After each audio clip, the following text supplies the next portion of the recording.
goosebumps every time, yeah, 713. Through the 281, yeah, I'm riding. Why they on me? Why they on me? I'm flying, sipping low-key. I'm sipping low-key and honest, rider. I get those goosebumps every time.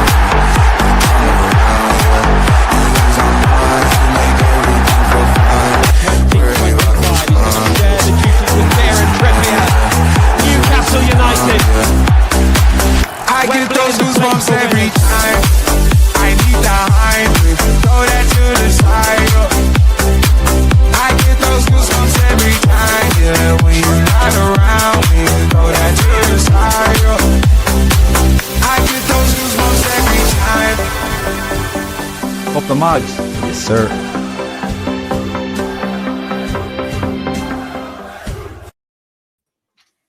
Hello and welcome to Lola Bag NUFC. This is the reaction show to Arsenal versus Newcastle United. No shades tonight, even though we could do with shades. It's so sunny outside, but no shades for us tonight. Pete, how are you? Yeah, not too bad. Been a good weekend, but yeah, disappointing result today. But yeah, the one thing that I'm going to maintain throughout all of this is that there was always one objective going into this game today, and it was one win out of two. That's all we need to get Champions League football. So if you're thinking we're going to be despondent and down and frustrated and all the rest of it, maybe a little bit frustrated, but the objective is still there. Sunday is the one at St. James's Park against Everton. And I think above all else, that's what we need to kind of keep focused in to today's reaction. How are you, Daz? How's things?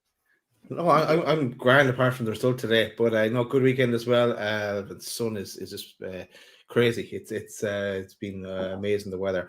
But yeah, it's all come down to this. It's like 3 places from 5, and for 5 teams fighting for it. It's going to be really, really interesting. And of course, it's also going to be interesting is that Man City Bournemouth game on Tuesday.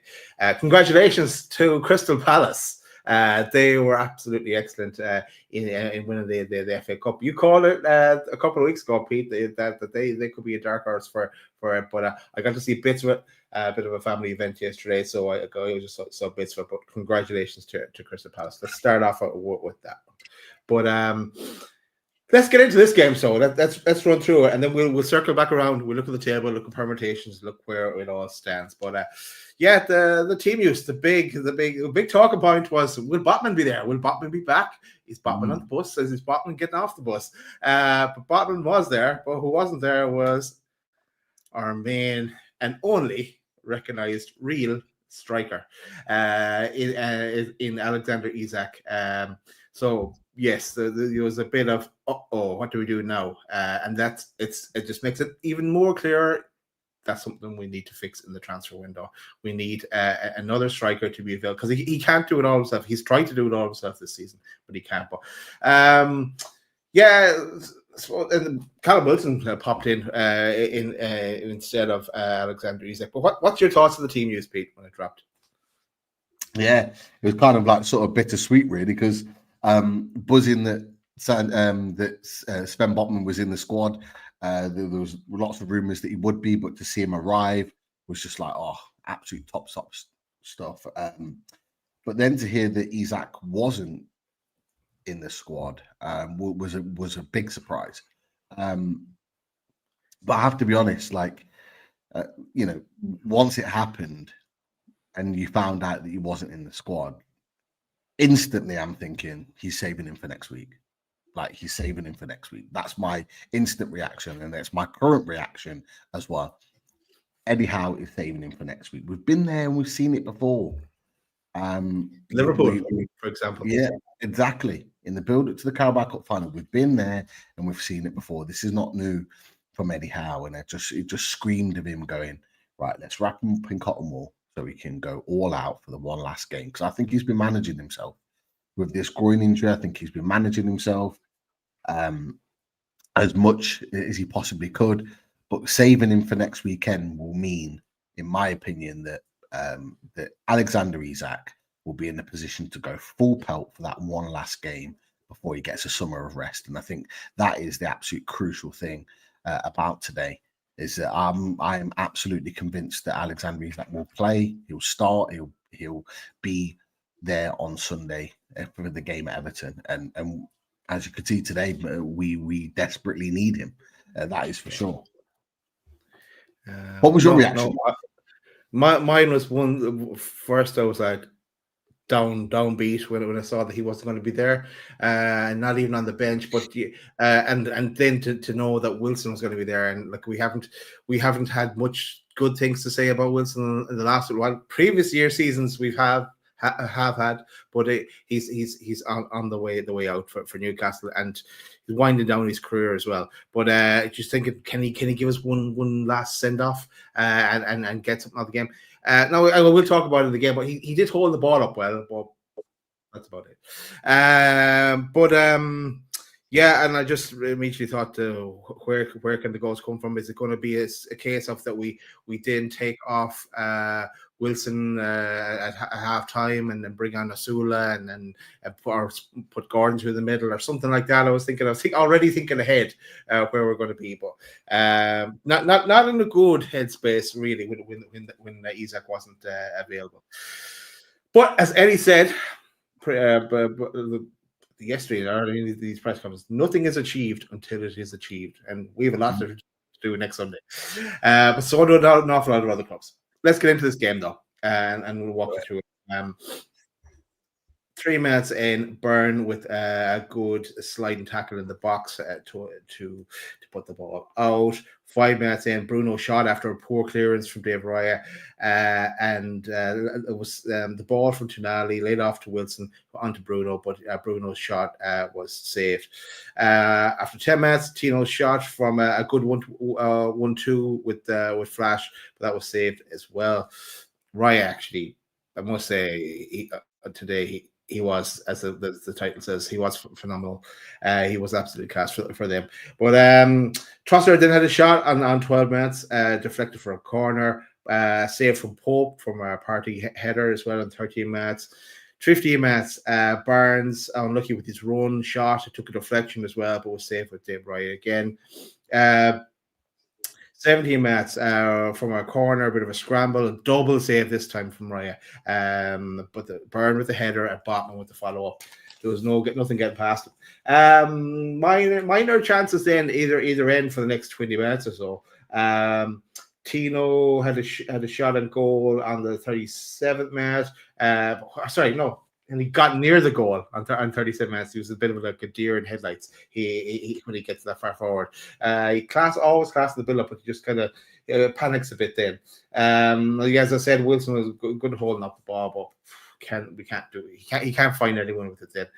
That brought us to halftime, really, and 0-0. But that was we were ahead in that half for sure. Well, if we could have capitalized on one of our chances, I think we were the better side in that first half. What's your thoughts there? Yeah, absolutely. We were the better side, and we created at least 5 good chances. But it's absolutely clear when you are up and when you're playing well and you're the better team and you're getting chances at goal, you have to put one away. You have to put one away because you're always in a position where you could get punished. And it's exactly what happened today. It's as simple as that. We played well. We looked like the better team. Although they had more possession, we were more dominant when we had the ball. We caused them more problems throughout that first half, whether it was through balls into the box, whether it was through intricate play. We played some lovely stuff. That first half, we were the better team. There's no doubt about it. But I couldn't help but walk away from that half time really frustrated that we weren't at least 1-0 up. And I know you mentioned the David Raya being phenomenal. I actually put it more down to poor finishing than actually him being phenomenal. I think he made one good save, which was the deflected shot from Barnes that was going into the far corner that he's plucked away. The other ones, I think we could have done better to finish. I think Bruno has to put it in the opposite corner. You put it away from the way in which you're striking the ball. As a natural right footer, you normally put it towards your left. And if he does that, he scores because David Raya had already guessed to go one way. So he puts it the other way. There's no stopping it. It's a goal. But, we've always had question marks about sort of Bruno's ability to finish in those positions. Dan Burn, you could probably say that's a little bit unlucky, but, could he get a little bit more on it? He's so tall and physically bigger than anybody else. He does have that ability to sort of control himself in that situation. The second one's unlucky with Botman because he's just trying to get a foot at it to put it towards goal. But I think, Tino Livramento's shot could have been better. Tino goes through on goal. I think Botman puts a lovely ball through and Tino goes through on goal. And I was absolutely fuming because he's through on goal and you're just going, right, run towards goal, run with the ball, take it towards goal. And he's kind of half stepping, and then he turns back and you're like, the moment's gone. If that's an Isak, he's going towards goal, he's direct. If it's a Barnes, if it's a Gordon and Murphy, whoever, they're going directly towards goal because they know it's a direct one-on-one chance to score. And, Tino's got the pace to do it. It was just frustrating moments that we had in the game. Well, I say the game, the first half, that you're looking back and you're thinking, if we'd have took one of them, the game's different. We're one up. We've got something to hold on for. The players naturally raise their game because we're in the lead. You've got to take chances when you go to big teams like this. And look, let's be honest, we've beat them 3 times this season, but still, they're a big team. They're a good team. Yeah. They're second in the league for a reason. We don't have a good record there, albeit we won in the cup. You've got to take chances. You've got to take your chances, and we didn't. And I just felt that was the thing that sort of bit us on the backside, really. But were your thoughts sort of the same, Daz, or did you have any kind of different thoughts about the first half? Because that's kind of where I was at with that. No, I was the same. That we should have taken one of those chances. They even said at halftime, Arsenal came out of their last game brilliant in the second half, and you're kind of going, "Oh shit, is this going to happen again now?" And it kind of did in a way. Yeah, the other thing I was going to say is something that's in my eye. Yes, it's still in our hands, Johnny. That's right. That is right. But no, that it would be a bit of a joke, really, if we finish second in the league, because we've lost 10. We've now lost 11 games. But at that point, we had lost 10 games. You don't lose 10 games and come second in the league. So it would have been a bit of a joke in a way. And I don't think we're good enough to be second in the league. I think, but forget about that now. Anyway, we were ahead in that second half. Sorry, in that first half, but the second half it was just a totally different story because they came out all guns blazing. They started stronger, and we got to the 54th minute. Then Declan Rice with that thunder bastard of a shot. Put the Arsenal 1-0 up. Gordon loses the ball. Hard to blame him as well, though. But Rice from outside the box, Curtis a pass post Pope to make it 1-0 Arsenal. Would you throw any blame on anyone there, Pete, for the goal? It was a brilliant strike. And also, Potts said it in away days. He's inviting them to shoot from long range, and it worked out. Yeah. Look, there's I wouldn't sort of label it blame, but there's a clear error in the build up to that goal, and it's Anthony Gordon. Anthony Gordon's touch was really, really poor to give possession back, and I have to say it wasn't the first time in that game where his touch let him down continuously. But it's a really poor touch in a position where we'd actually worked the ball quite well. We'd actually worked it out of a dangerous area, and we were in possession, and it was kind of like we're in a good spot here. Like there was no need for us to kind of lose the ball in that position, and his bad touch almost gives them the ball back. And the only thing that I'll say about Gordon in that situation is that I felt like he could have maybe done more to try and win that ball back. Is that he loses the ball. I didn't see that will and want to kind of get back in there and get amongst it to try and win the ball back. Thinking like a player normally, when you lose the ball because of a bad touch, oh shit, like get back in and work and graft and try and get that ball back. I didn't quite see that from him. What you then find is Sandro Tonali has to come across, which takes him out of position. And then when the ball gets played across, Bruno's literally on his own. He's not in the place to be able to stop Rice, because that's where Sandro Tonali should have been, and then Rice gets a shot away. And it's a great strike and it's a great goal. Nothing towards Nick Pope on that. Nothing he can do. I thought Nick Pope had a decent game, to be fair. I thought he made some good saves. I don't think he did anything wrong. And he couldn't do anything wrong about that. It was a great strike. But we could have done more to stop that from happening. We did it in the game, particularly in the first half. But I have to be honest, Daz, I thought we were really sluggish coming out in the second half. I thought the start of the second half, we were really slow. We looked quite laboured. We looked a little bit lazy at times with our work rate. And I'm not talking about Gordon there as such. I'm talking about a number of players that came out, and it was almost like they needed to try and get going again. And that shouldn't really be the case, not in a game as big as this with what was riding on it. So I was a little bit disappointed with that. And because of that, Arsenal started the better. They had more of the ball, and they effectively punished us for our own mistake. But that was kind of how I saw it. Are you the same?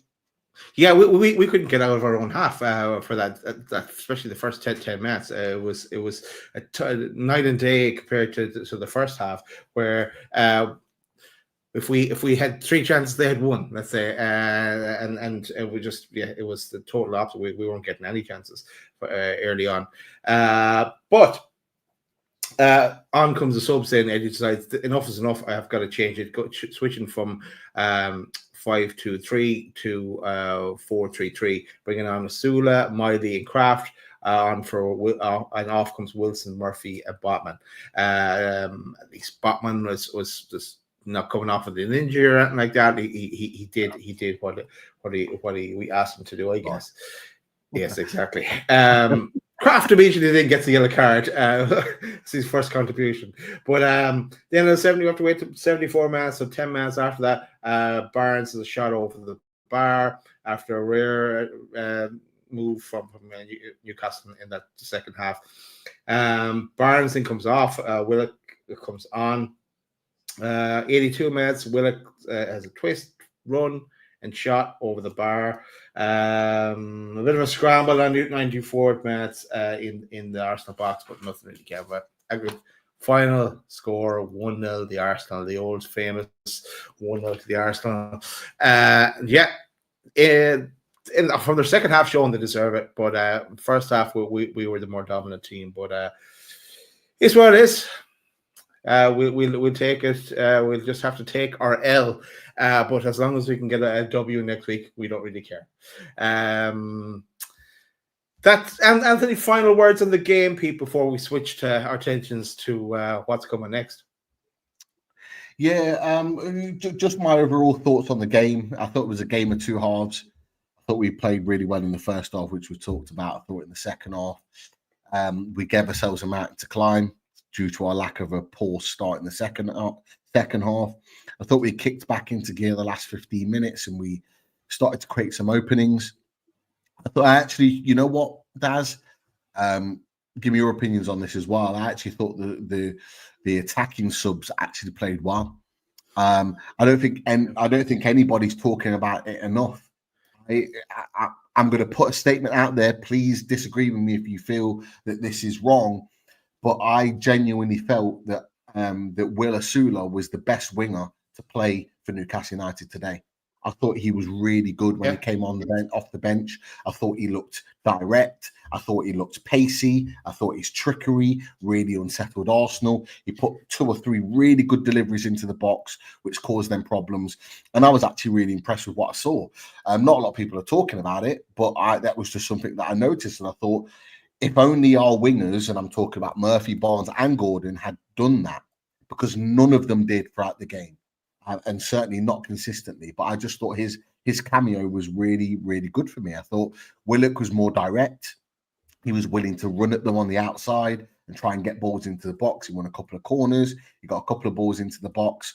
You know, he's a little bit dilly-dally on the ball at times, but he's always been like that.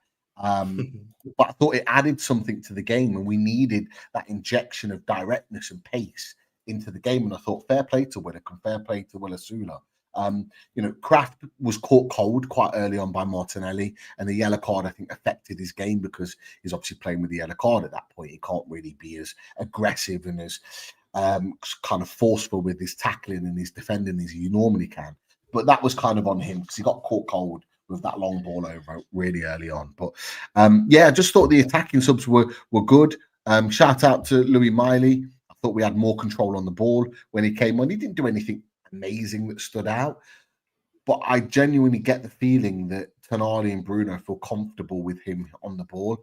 And actually, I don't know if you noticed, as he actually played a long part of the game as the deeper defender, deeper midfielder of the three, almost kind of sitting there just playing it to Bruno and Tonali either side, and they were the guys that were trying to drive us forward.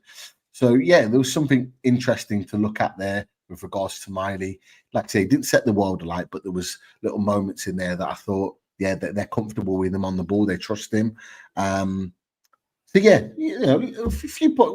lost, but there's a few positives I wanted to take out of that because there was definitely some food for thought with regards to the impact of the game. And we had a little bit of a flurry at the end, and Willett was unlucky not to get something on it. I think the ball drops in the box. I can't remember exactly the move that worked out, but the ball drops in the box and he tries to get something on it. He doesn't quite get a connection on it, or he gets deflected. But we pushed again without being 100% convincing. We made it really difficult for Arsenal in the last part of the game, and it fills me with a little bit of confidence going into the game on Sunday. Yeah, just taking up a few of your comments there, Pete. And Miley, he never lost the ball with his passing. But I would like to see from him, and it would come with a run of games and starting games as well.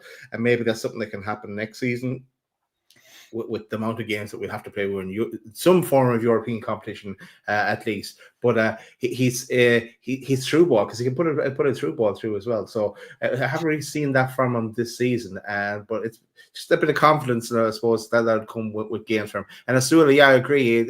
He's trickery, and you don't know what he's going to do. No one knows what he's going to do. So that's something we have to take more of an advantage of next season, or maybe even coming next Sunday is something we need to look at, depending, of course, of the story with Isak as well. But let's look at the table. Let's look where it leaves us, and then we'll look at the percentages as well of chances that we've kind of kept an eye on all season. So this is where we are. Sitting in third position still at 66 points. Forget about the top two. It's done and dusted for Liverpool and Arsenal. We're on 66 with a goal difference of 22. Chelsea are on 66 with a goal difference of 20. Aston Villa are on 66 with a goal difference of 9. Man City, who play Bournemouth on Tuesday, on 65 points, but have a higher goal difference than everyone else. They're on 24 at present. And Nottingham Forest are on 65 points with a goal difference of 13. So let's maybe we focus on this first before we look at the percentages. But Pete, it's as we said, it comes down to that last game. Any thoughts on the table as you're looking at this view first of all? Yeah, I'm getting a few pelters, not from Newcastle fans, but opposition fans. I'm getting a few pelters, and I'm like, why? Because I'm confident we can go and beat Everton on the last game of the season. I'm disappointed that we didn't do it today and we didn't win, because I thought for 45 minutes we played well, and for the last 15 we pushed them again to try and get a point. But I'm confident we can go back to St. James's Park, and I'm confident we can turn Everton over and win. And I'm kind of getting pelters from opposition, because I think like the likes of Wolfie and Charlie and a few others, I think they expected me to be panicking today after that defeat. Like, I'm not. I genuinely think it was always the same. The objective was always the same. We had before today's game, we had 2 games. We needed 1 win. We need 3 points to guarantee us Champions League football. We get those 3 points. Nobody can touch us. Nobody can touch us without a ridiculous amount of goal difference. We are getting top 5 wherever we finish in the league. In some way, shape, or form, we finish top 5. That's the objective. I feel confident we can go and beat Everton last game of the season. I think the fans will ramp it up. I think the players will ramp it up. We are going to be bang up for it, and we're going to put them to the sword. Like, I just feel confident about it, and it's not overconfidence. Just I back the boys. But sorry, Baz, go on. Why wouldn't you? Because we're at home, and if you can see this view, you probably can. I have to. I don't have this view in the system, but look at Everton there. Look, they're sitting in 13th position on 45 points. So okay, we have to see what happens in the Crystal Palace Wolves game. But what do Everton really have to play for? They can't go any higher, right? Because they can't jump frog Crystal Palace. They may not have to try even to maintain 13th spot if Crystal Palace were to beat Wolves. And Crystal Palace will want to maintain their position in 12th as well. So, well, I've already said no one can jump them. So, yeah, so they're guaranteed 12th actually. So they mightn't have actually had to play against Wolves. So there's games that twist and turns midweek before we even get to Sunday. So it will be interesting to see what Everton have to play for come Sunday. You know what, Daz? That now again. Yeah, there's nothing to play for. And some people say, oh, that might be dangerous, blah, blah, blah, because they can be relaxed. And that's what Sky were talking about. I watched that game, Everton today, last home game at Goodison Park ever. They played like that was their last game of the season. And they went all out for that game. I don't see them coming to Newcastle United and doing the same, especially away from home when there's nothing riding on it. Their position, in my opinion, won't change. I think they'll stay exactly where they are in the league. And to add to that, there was this as well. Yes, Jared Branthwaite went off with a hamstring injury early on in the second half, and his season, it looks like, he's done. As did Seamus Coleman after about 18 minutes. He went off, and his season looks done as well. So with Tarkowski already out injured, you've got three of their first choice back four missing. Now, Everton will always concede chances anyway, and they didn't look as strong when Branthwaite was off the pitch. I'm saying that Newcastle United, with our firepower, regardless of what happened today, with our firepower at St. James's Park, I am more than confident that we can go and beat Everton on the last game of the season. That's my opinion. They're not going to go out and play the same as what they did against Southampton. Even Southampton generated 3-4 good chances in that game that another team would have put Everton to the sword against. This is what makes me confident. And maybe it's blind confidence. I don't know. But looking at the table that you've just put up, Daz, Everton have got nothing to play for. You look at Newcastle United, and regardless of what happens on Tuesday with Man City and Bournemouth, we are still going to be in the top four going into the last game of the season. It is all in our hands. And if Bournemouth do us a favour and go and win or draw, win against Man City at the Etihad, then we stay in third. You know, a draw will put them ahead of us, but put us down to fourth. A win will do the same. The objective is exactly the same. And, you know, some people, not Newcastle fans, but some people don't like me saying that. But I'm backing our boys. I'm backing our boys to do the job. This should be a downbeat kind of reaction because we lost to Arsenal and everything should be doom and gloom. No, it shouldn't. We are 3 points away from getting Champions League. From us with our shades back on, with the music, Champions League music blaring out next Sunday. That is the aim. Just say the word. It's not quite yet. Not now. No, don't worry. but with Sunday, I think we'll be probably having it on repeat because I'm confident that we can go and get that win. You know, I'm taking the positives out of today. We weren't hammered. We weren't blamed at any point. It wasn't a 3-4, 5-0 defeat where I'm going, oh, okay, panic stations now. Lost goal difference, blah, blah, blah. We've lost 1 goal difference with two goal difference better off than Chelsea going into a game. And they've got a massive game against Forest. Okay, yeah. And my opinions on this game are changing all the time. 1 minute I had Forest are going to win. Next minute I was like, you know what? Chelsea are going to win. Now, going into it after today, I think they're going to draw. Because I think they're going to go at it and they're both going to score and they're both going to draw and they're going to be so scared later on to lose that they're just going to hold on for the point. And that falls into our favour too. Well, we can also rule out that what something that Wolfie and Charlie were talking about. It was Wolfie that was making a suggestion, if you remember before, of them playing out a draw, as in intentionally playing out a draw, because that a draw is no good, obviously, to Forest. They need the win, and a draw might be enough for Chelsea. Who knows? Come that last day of the season, but. That's our thoughts, and we're confident going into that last game of the season. But let's see what the supercomputer says on the percentages. It's still said obviously it's ruled out. It's taken Liverpool and Arsenal out of this equation here. We're playing for 3 spots and 5 teams for those spots. It gives Newcastle a percentage of 83.1% chance of getting Champions League. Chelsea a 56.8% chance, Villa a 45% chance, Man City an 86.2% chance, so they're higher than us, and because they have that game in hand, and Nottingham Forest a 29% chance. That was down at about 11% the other day. So it does chop and change, and it'll chop and change from getting the games midweek as well, or even no. Let's say the Bournemouth game, it'll change based on that. But whatever we say, it doesn't matter. It all comes down to winning on the last game of the season at home against Everton. Yeah, absolutely. And Aaron's made a point here. I think it's a valid one. People saying it's just Everton. They're one of the informed teams in the division. We can't take them lightly. I'm not taking them lightly. Certainly with what I'm saying.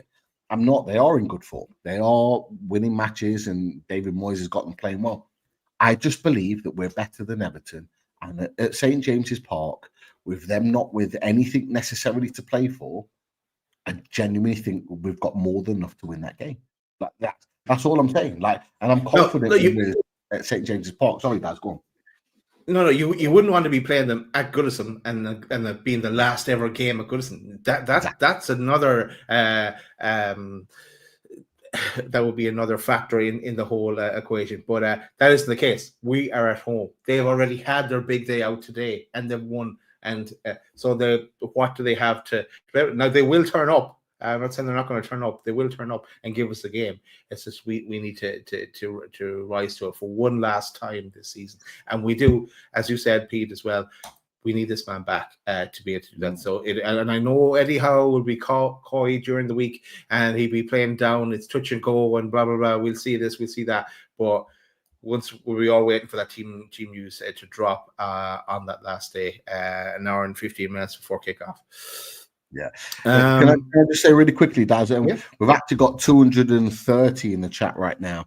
Great to have you all in there. Make sure you get your comments in, join the chat, join the discussion. We've got some great questions and comments that we're going to come to from the chat. We've starred them all. We're going to come to them later on. So if you're not seeing them on the screen, don't worry about that. But give the show a like. You got Sophie B in the chat. You got Tom in the chat. You got our good mods that are encouraging you, Claire G as well, to hit that like. Hit that like. Let's get it up to 200. We've got 230 in the chat. Let's whack it up to 200. It makes a massive difference to our channel and our show.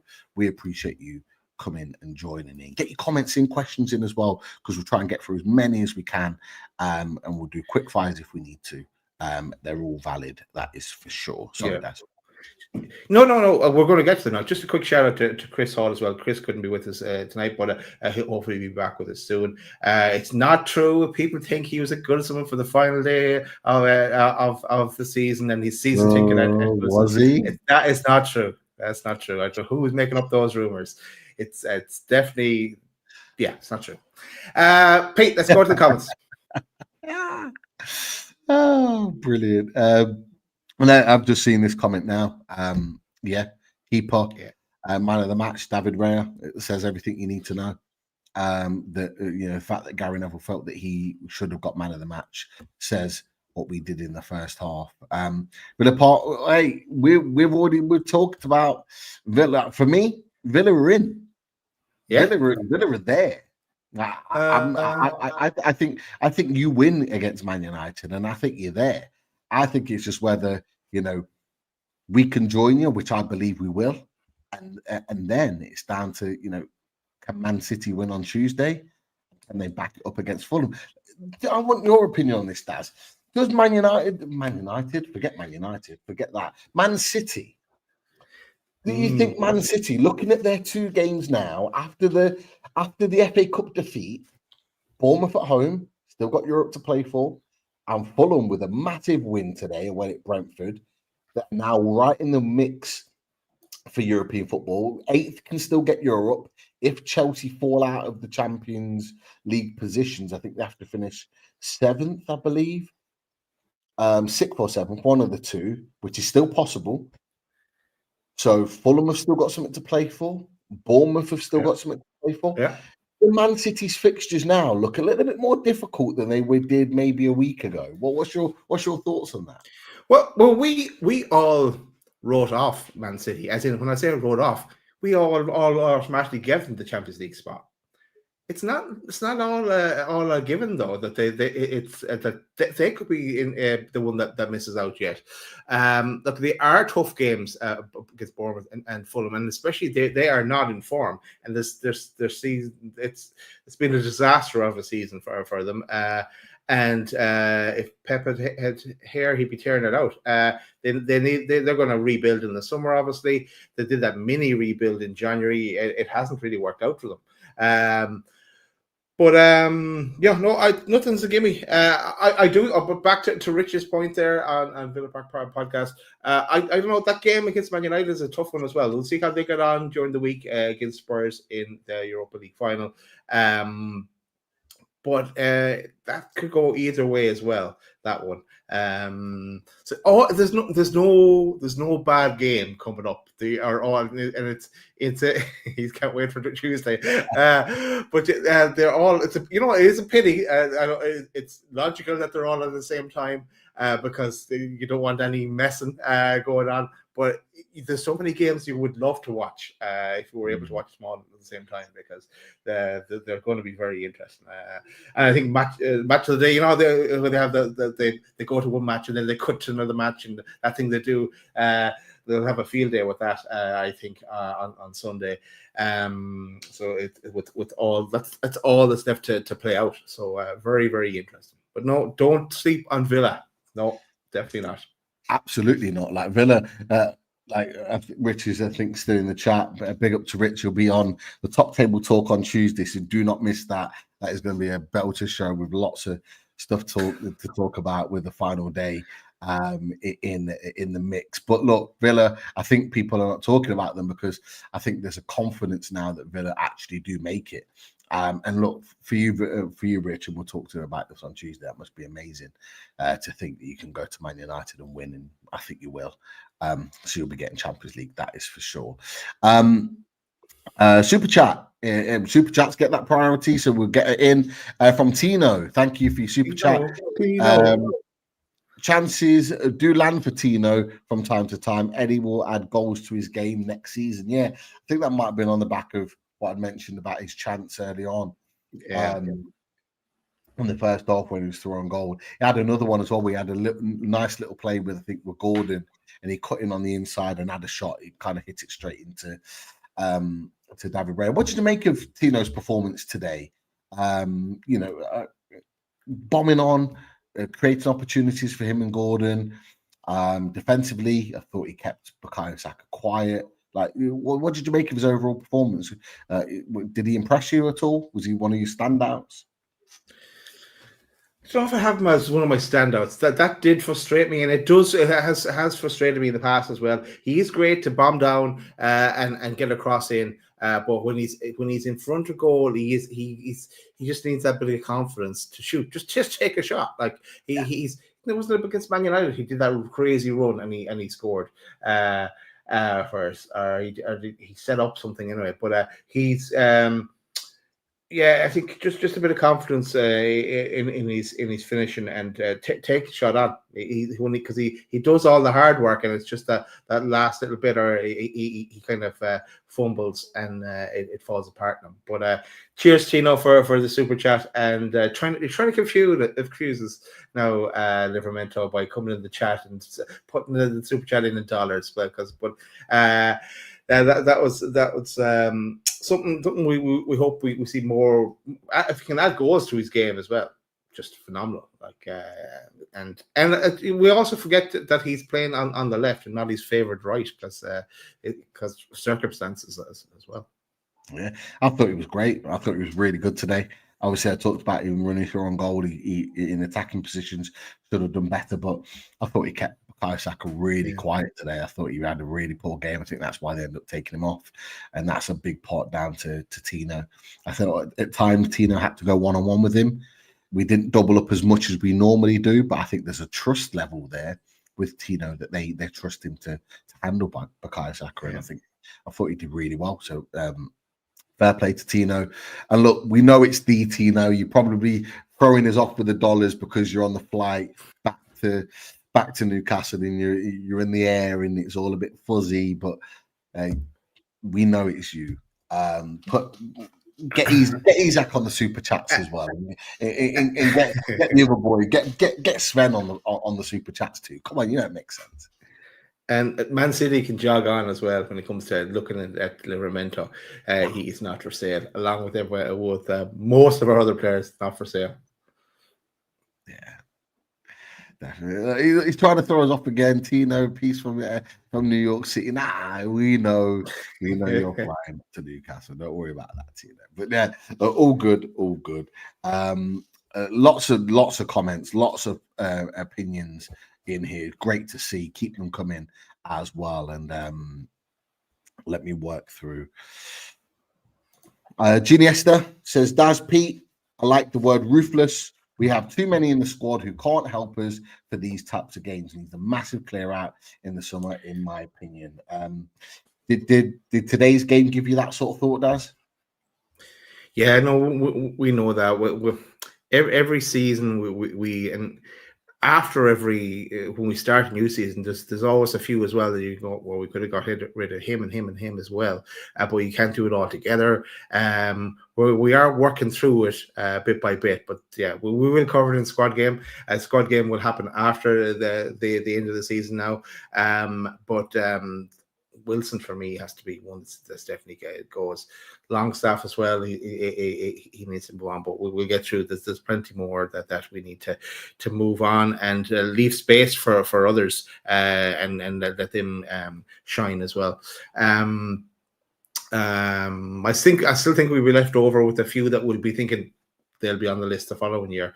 We always are, but it's slowly we're getting more. The opposite of diluted, concentrated maybe, but we're strengthening the squad season on season. Even though we haven't been able to bring any players in, but we will this summer. The squad is getting it's like the weakest in the herd keeps getting picked off. So this is what we have to do.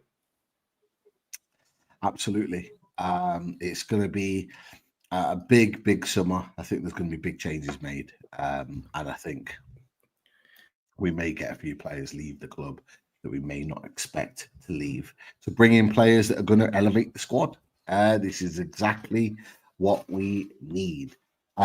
Who's going to be number 100 for the like? Who's going to do it?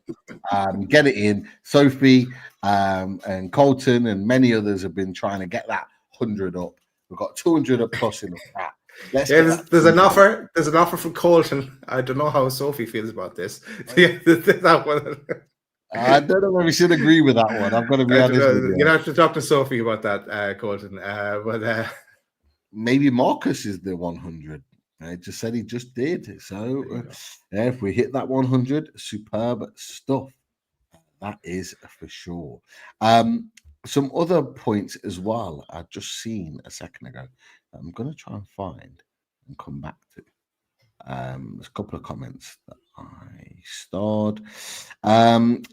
Rich Joblin, great to see you in the chat. As always, will our game be on TV next Sunday? I believe it is, Daz. I believe they probably all will be the ones fighting for Champions League. They'll be on some TV somewhere, don't worry, Rich. But no, it's the same thought I had of what game will be on. I imagine the Nottingham Forest Chelsea game will be on. And I can't see why our game wouldn't be on either. And obviously the Villa Man United one. And Man City, I don't know. Fulham. Man City, Fulham. I Yeah, think we'll that's see the thing. how the Bournemouth one goes during the week. Yeah, it's. I think they'll play the Liverpool one because they're going to want to obviously capture them lifting the title. It's standard. They're going to do it. Of course they are. But Newcastle's game will definitely be on, in my opinion.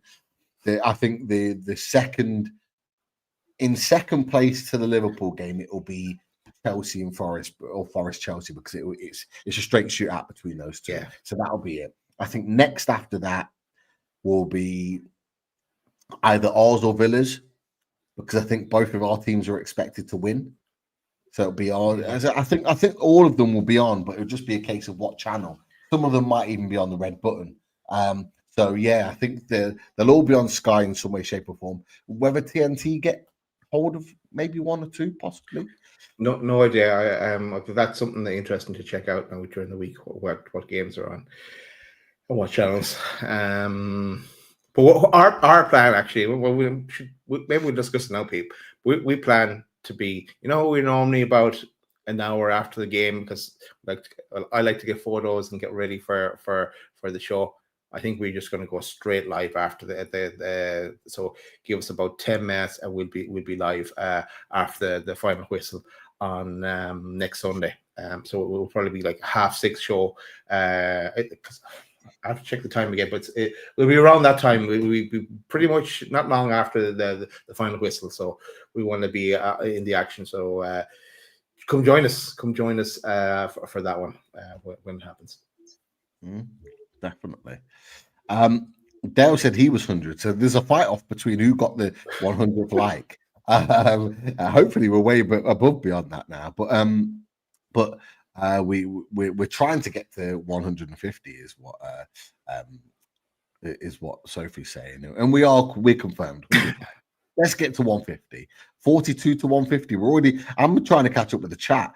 41 to 150. We're already on the march. The guys in the chat, the mods and Colton and the rest of them, they're all on the march already. It's great stuff.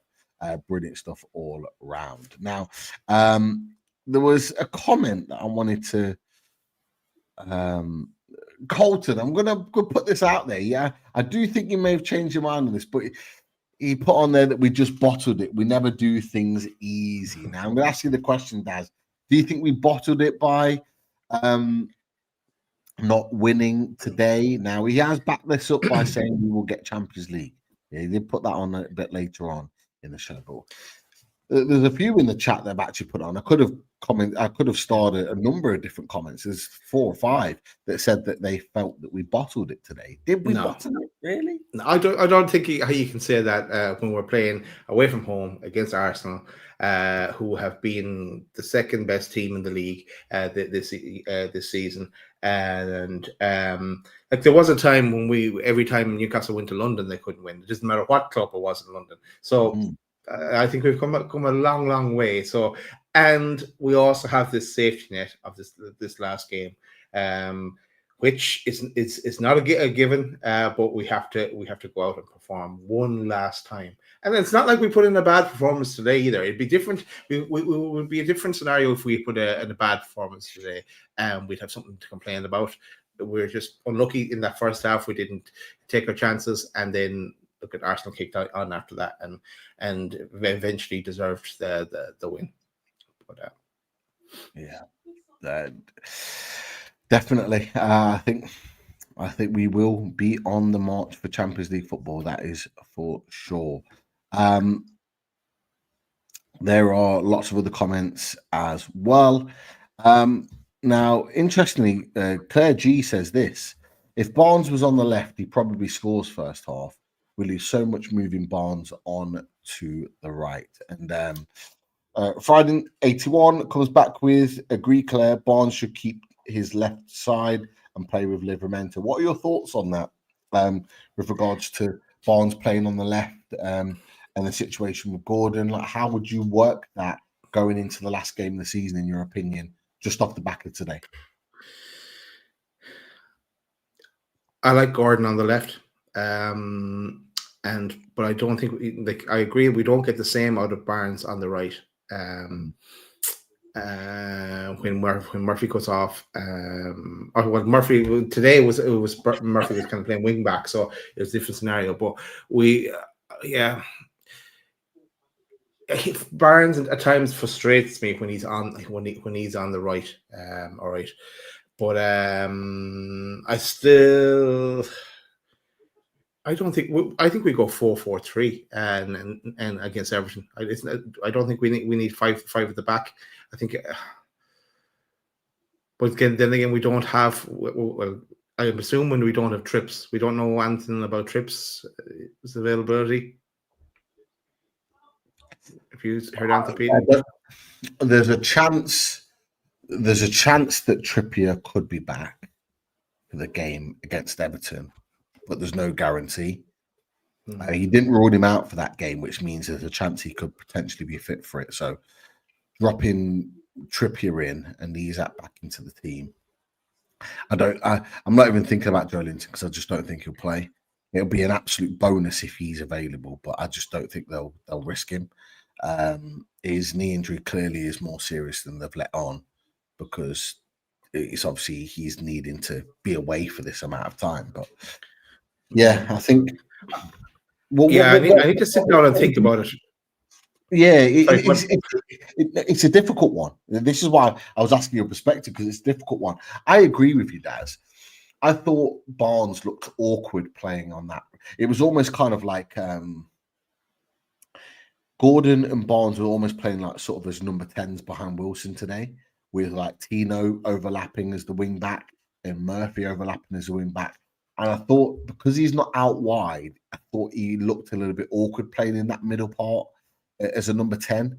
It's not really his game as a number 10 for Barnes. I think he was on the left, he'd have felt a little bit more comfortable, because it's natural that he can cut in on his inside. But being on the inside, on the right-hand side, isn't his position. It just isn't. And he looked a little bit uncomfortable there. I thought he managed it as best as he could, but it's not his position. I think Barnes on the left-hand side, I think we hold more of a goal threat, because I think his finishing, if he gets one of those chances, like if that's Barnes running onto that ball that Tino has as a shot, not the one that was played in and behind, but like when him and Gordon, Tino and Gordon played that move. If it was Gordon and Barnes playing that move, and Barnes is cutting into the box on that side, I think Barnes makes the keeper properly work, and he hits the target, like to score a goal, not just hitting it straight at the keeper, which is what Tino did. But, go on. I'm going to twist it a bit, Pete, because a lot of people are saying here, I see 2 comments straight away now, and saw more earlier, is that Gordon shouldn't play against Everton. He doesn't always have the greatest game against Everton, which is a fair enough point as well. So in that case, you'd switch.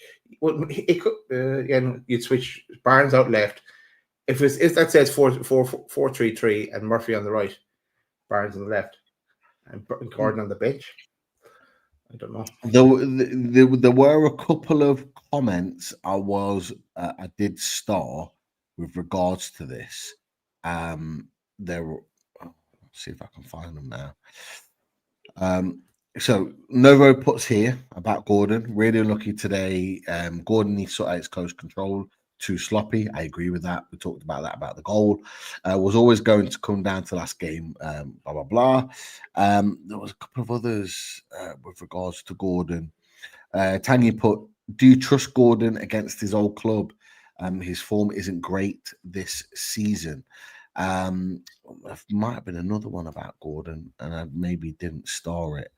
But there was a few that touched on Anthony Gordon. Weren't quite pleased with his performance. Aaron puts there. Never does well against Everton. 100% drop him. Look, there's no doubt about it. Like, what's your thoughts, Daz? I'll get to you. Well, my first thought is, if it was the case that Isak isn't playing, or I don't know if Eddie would have him on the bench as a last resort, but then rather than rather than Wilson, I'd put Gordon up front, and I think Gordon is useless when he plays up front. But I think I'd rather him on the pitch than not on the pitch. And then you'd have Barnes on the left, Murphy on the right, and Gordon in the middle. That's if Isak can't play.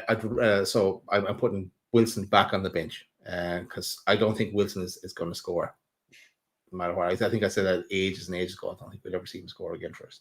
And we need a goal. It's not okay. All grand about holding up the ball. Like, he didn't lay it off to anyone, ideally today. But then again, I stand corrected again. If the two best centre backs are going to be missing, that means Keane is dropping in, Michael Keane. So he could bully him a bit.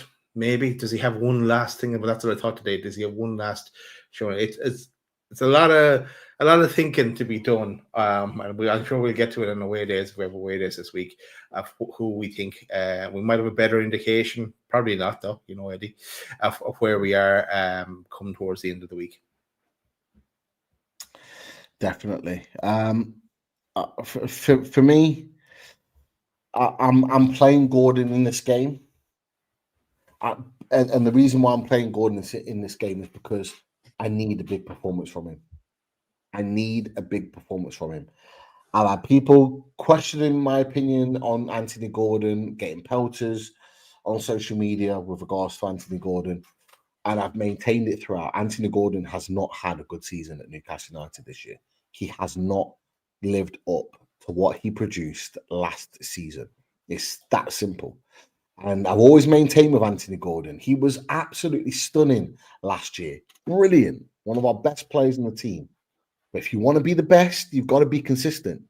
And you can't put up the same, you can't put up inconsistent performances after having a really good season because people will question it. It's as simple as that. Gordon hasn't played well. And I don't think Gordon's been the same Gordon since the red card against Brighton. He's come back. Seems like he's got a chip on his shoulder. It seems like he's in a bit of a huff, probably because he was on the bench. But it was deserved because Barnes was playing really, really well on that left-hand side. Now, what we've done in recent games is accommodated Gordon and put him back in. That performance against Brighton off the bench was brilliant. That was the old Gordon. But you can't just put that performance in for 15, 20 minutes and then think that it's all okay and he's back in the team and he's going to start every week. He needs to earn the opportunity. And I think now Gordon is in a real position where he's finally up for genuine competition with his left wing spot. Barnes is not the same player, but Barnes is a better finisher than him. And Barnes, if he puts the ball in the back of the net and creates opportunities to score, will be pushing Gordon out the team. So Gordon needs to put in a performance. So I would play Gordon against Everton because Gordon needs to put a performance in. He needs to finish this season strong. And if he becomes the match winner or scores a goal or creates a moment or plays out of his skin against Everton, which I'll be honest, I expect him to against his old club. I expect him to put in an out of body like performance. I expect that from him. And if he does that, that sets him up perfectly for next season. Sets him up perfectly because ending the season really well. Remember, Daz, remember his first 6 months when he first signed it, when we first got Champions League. Yeah. He wasn't. We were there at the Southampton game. He got took off at half time. He had a number of chances. He should have scored at least 3, missed them all, was really poor, got took off. But that game, when I was at that game at Stamford Bridge, when he scored his first goal for the club, he was brilliant that day. And look what that inspired him to do. He went on and won the under-21s for England, the Euros. Then he came back and had the amazing season. Because of that last game of the season, it set him up with the motivation to go, right, I'm on it. I'm ready for next season. And that's what I need to see from him again. I need him to be on it. But I have to say, and I'll ask you this, Daz, there's something here from Dave that says reports today from Newcastle World, and we know those boys really well. Liam Kennedy, they're not messing. Very, very good friends of the channel. Liverpool are coming back in for Gordon in the summer. Dave's opinion is that only happens if his people are putting it out there. Now, it's not the first time that we've heard of this type of situation. As we hear little murmurs here and there, we don't put it out on social media, but we hear little noises of things. What do you think about that? Do you think I'm reading now, just as you were talking about Gordon, Daz, I'm reading a lot of comments on socials and in various group chats that I'm in, saying that Gordon was in a huff today, that his attitude wasn't right, that he wasn't quite on it. Like, where do you sit with this whole situation and the thought that potentially he could leave? Because it's quite a big topic. Look, I think Anthony Gordon is going to come good again, right? I think we'll get him back to where he was. At the same time, like this time last year, I was there. No way we ever sell an Anthony Gordon. This summer, though, if it was a massive bid, I wouldn't be as disappointed if it was to happen and we had a replacement lined up or whatever, that and it was like an absolutely massive bid from Liverpool or wherever. But I would rather that he stays for sure, and we get the best out of him. We get him back to where he was. At times, kind of unplayable, like just at that period of time. If it's coming from Jordan and Liam, Newcastle World, then there must be something else, because they're not making up bullshit stories. That's for sure. Be interesting. Yeah, it is interesting, and Claire G said I'd be devastated. I have been devastated last season to lose Gordon. I'd sell now. Wow, I didn't read that comment properly. I've just read it now. It seems like he's reverted back to his Everton days. There are other comments in there as well about Gordon. Saudi boy, I'd be open to sell him. Kendo's put, has Gordon earned his spot on left forward versus Barnes? I'd say Barnes has his left forward spot and Gordon has right forward for Everton. Is there a possibility that we change them, Daz? Would you put Gordon on the right to accommodate Barnes, because Barnes is the better finisher? It is a bit. I know we're really just talking about this last game of the season, because come the summer we want to buy another right winger anyway. Full stop. We have to buy a right winger. We have to buy someone as well that'll support Isak, and because he cannot play every game. And to do all that, we need, even though we have even the Chronicle quoted, they think that we'll spend about 150 million. But if we do some trading as well, maybe like a Gordon one, that'll unlock massive potential in our buying power, let's say. But then I would want to be buying a left winger then as well, because I don't think I would like to start the season with just Gordon as our number one left winger. I want someone else as well that can share that. And then maybe that's when the likes of Eze might come into play. We talked about Eze before, and I was kind of saying, where is he going to play? Because we have Gordon and Barnes on the left. He can play in the number 10 role as well. He's doing really well at the moment, obviously, as well, apart from penalties. And and he's probably open to a move as well. But now Palace are in Europe as well. Everton and Palace goes crazy as well. They don't know what they're going to do. This throws in the Marquet situation again, and so on and so on and so on.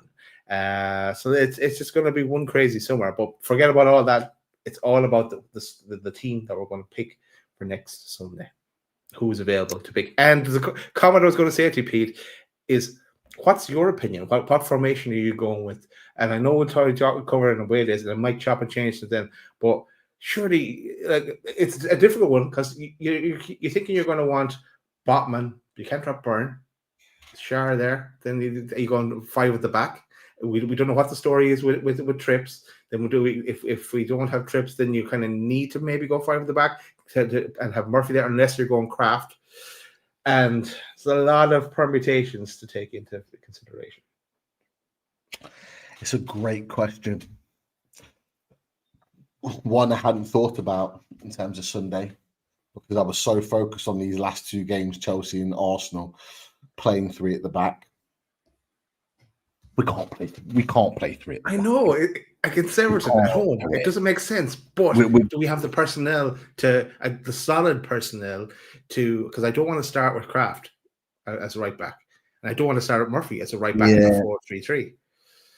I think it's a really good point. I think we may well start with 3 at the back and have Shaw as a progressive centre back who progresses into midfield with the ball. Because look, let's be honest. As much as we love Kraft, there's a lack of trust there to start the game as a right back. There just is. Look, it's Trippier and Tino that are the right backs, really. That because Hall's out, it means that Tino's having to push over. So if Trippier isn't available, then it just brings down the whole level of quality. So therefore, we have to go 3 at the back. So I do think if Trippier is not fit, I think there's a chance. I've got a feeling he'll play last game of the season. I think this is what they're kind of resting him for. So he's available last game against Everton. I think Trippier will play and we'll play a back 4. I think Botman will probably find himself on the bench, which will be harsh because I thought he played really well. I think I thought the only reason they brought him off is because they were looking after him. And Ricky D says Botman will deal with Beto. If he does play, he will deal with Beto.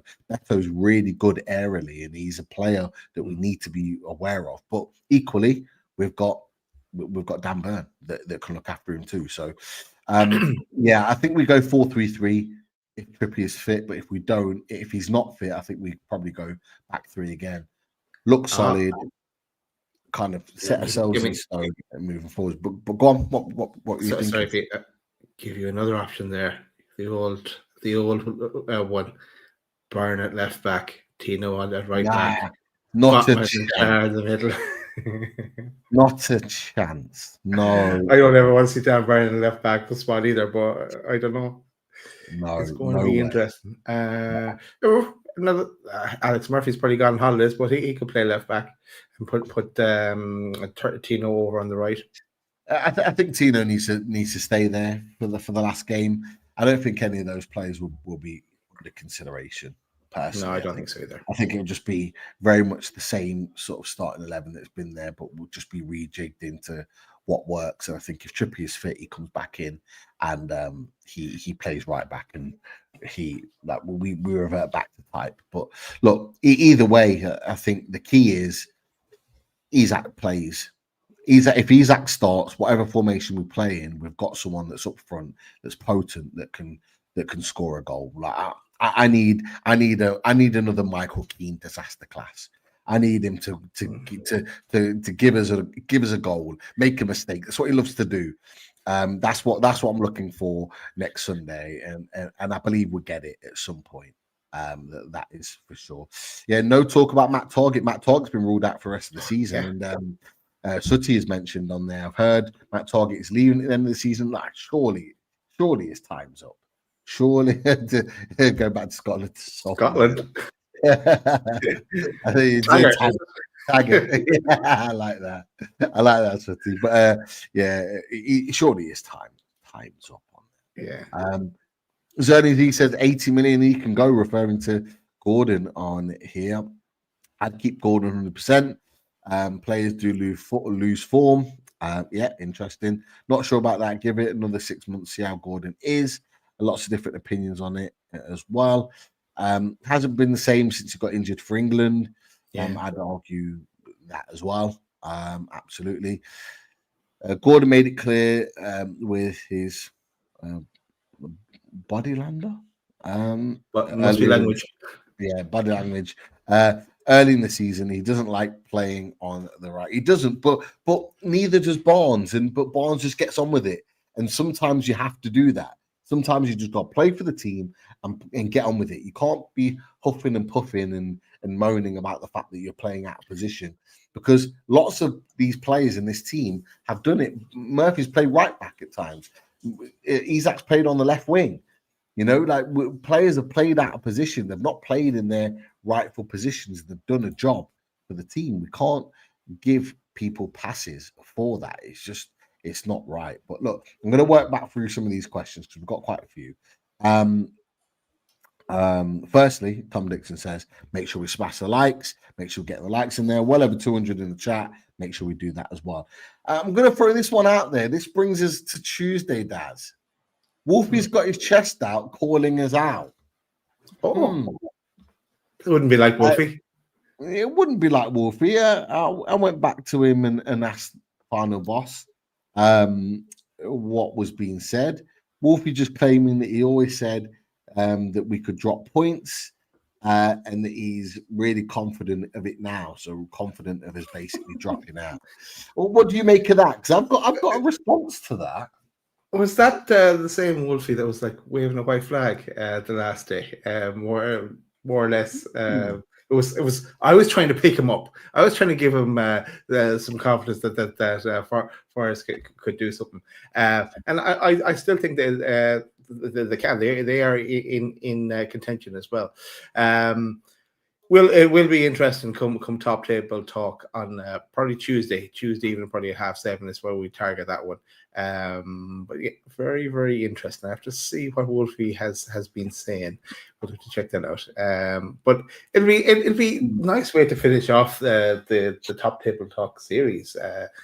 Maybe we'll have one after as well. Actually, we'll come the final results, but the final league table. But just to go all at it with the five in contention.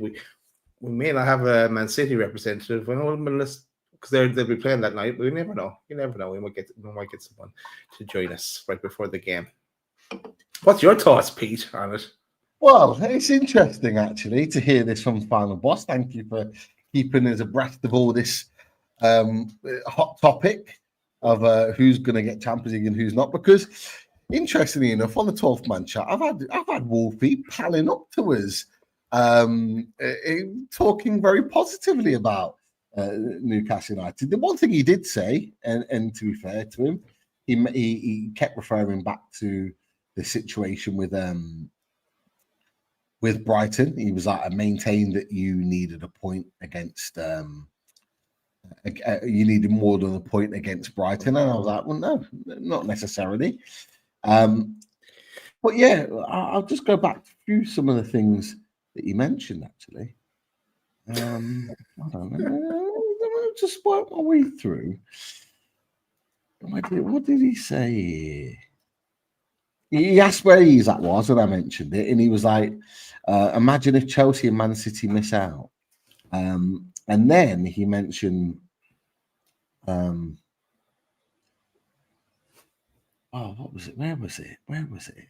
He mentioned something in particular. He put, "I hope Newcastle, Villa, and Forest get Europa League." So he's hoping that we all get Europa League. And I said, "Is the alliance back on?" And he went, "Yes, it is back on." So therefore, yeah, he's saying to his chat one thing and telling us something very, very different. So yeah, I don't get that. It doesn't quite make sense. It doesn't quite marry up. I think he's throwing different opinions out there and hoping that one of them sticks. But that's certainly not what he's been saying to me today after the game. He wants us to get Champions League. But one thing I did mention is that he needs to focus not on us. He needs to focus on Chelsea.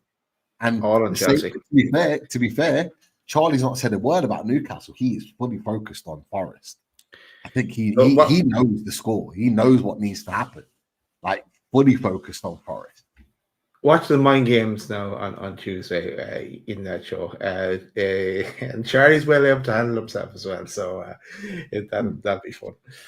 Actually, moving slightly off topic, but it's John suggests if we were to sell Gordon to bring in Nico Williams, and Europa says Nico Williams is overrated. No thanks. We're not in that space yet. Yeah, we're not there yet. There'll be plenty of transfer talk going on, that's for sure. But look, Nico Williams hasn't had the best season after having a brilliant Euros.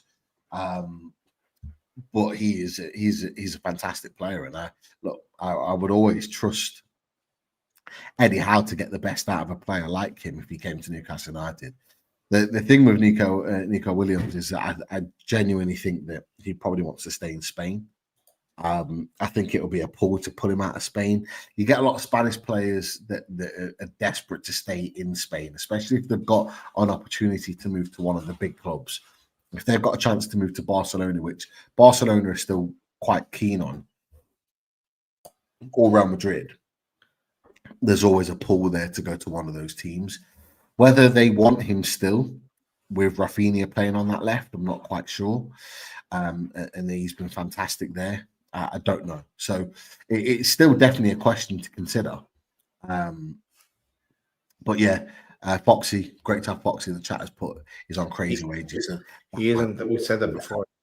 Yeah, that might rule it out. But look, let's be honest. There are a plethora of players out there that we can look at if Gordon was to leave. Now, we're talking about a scenario that's probably not likely to happen. I think we're going to next season with Gordon and Barnes anyway. But if Gordon leaves, it will be, in my opinion, it will be because he pushes to leave. And if he does push to leave, move him on. Like, we don't want anybody that isn't fully invested in the club. And I think Eddie Howe would be exactly the same. But I think he is. And I think he wants to stay. I just need to see him have a good performance and play really well against Everton. And I'm starting him 100%. I'm starting him. I'm starting Barnes. I'm starting both of them because we need killers. We need goal scorers. We need intensity. And I believe that's the game that we're going to get it, in my opinion. Could be wrong, but that's what I think. Well, one comment here and a link into Pete. Let's say on next Sunday, team news drops, and you see, if I can get the comment, no, I can't find it. I'll find it in a second. You see Wilson. Here it is from Alan Thompson. You see Wilson on the bench, and he says we can't rely on Wilson next week. I'd be worried. Simples. Are you panicking then if you see Wilson on the starting next Sunday? Yeah, I am. I think we need our best players starting. Look, I didn't. People might hammer me for this. I actually Wilson on socials has been getting a lot of kind of pelters for his performance. I actually didn't think, particularly in the first half, I didn't think he played that bad. I thought he occupied the two centre backs really well. The one thing I'll say is that he didn't hold the ball up as well as what we needed to keep the ball up higher up the pitch. That's one thing that he needed to be better at.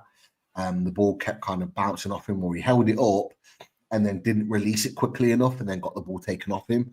That part of his game needs to be better because that's the part of Isak's game that's really good. He's good at linking up play. But I actually thought he was physical. He put himself about. He caused lots of problems with Saliba and Kiwior, and I thought he did okay without really having a proper chance to score. But it's absolutely clear, equally to that, it's absolutely clear that we need a better second striker to come in. And for me, in my opinion, when people say that, we can't spend 40 million on a second striker to Isak, we can't spend 45 million on a second striker for Isak. Well, today proves that we have to. If we want to, now we might get a striker at that level for cheaper, which is great. That's the dream scenario. But today proved that without Alexander Isak as the focal point up top, we're not the same team. We haven't got the same potency. For as good as I thought that Wilson did with his battling and his grappling ability, he didn't have the goal threat. He never looked like scoring at any point. The runs in behind in the second half, for example, he was a lot slower than the centre backs. And normally he's bombing forward. You can tell he's lost that second yard of pace. And for me, we need a second striker that can slot in there for games where Isak is feeling his groin or not quite 100%, and we're still a potent threat. It is absolutely crucial that we get a second striker in. Now, if that costs 20, 30, 40 million, 45 million, so be it. Because that second striker there is the difference between us winning big games like today and not. It's that simple. So that's where I am with that. Sorry, Daz. Yeah, no, look at if you were trying to balance things out, balance the book some way, and we were trying to strengthen in a number of different positions, which we are going to try and do. But the likes of Bueno ticks two boxes because he can play right wing, but he can also play up front. So that if you were resting Isak for a game, then you could play Murphy on the right wing, and then vice versa. If we're resting Bueno. Again, play Murphy on the right wing. So we need maybe we go for a player that can play both positions, right wing and up front when called upon. I would ideally want two players, one for each position there, but if it depends on what constraints we have on the budget and the value of the players that we're going for. Because we said before, we want to go for like Tonali type signings here, like the ones that go slot straight into the team. Not. We also need squad players to bulk out the squad, but we need proven players to hit the ground running as well. Absolutely. We've gone the other way before. It's in credit to Eddie Howe, Hall and Tino were class signings, but at that time we were saying they weren't even first team regulars for us. They were kind of for the near future, and now they are. But I think we don't necessarily go down that direction again for our big outlays this summer. Absolutely. Zenny said that exactly what you were sort of saying, Daz.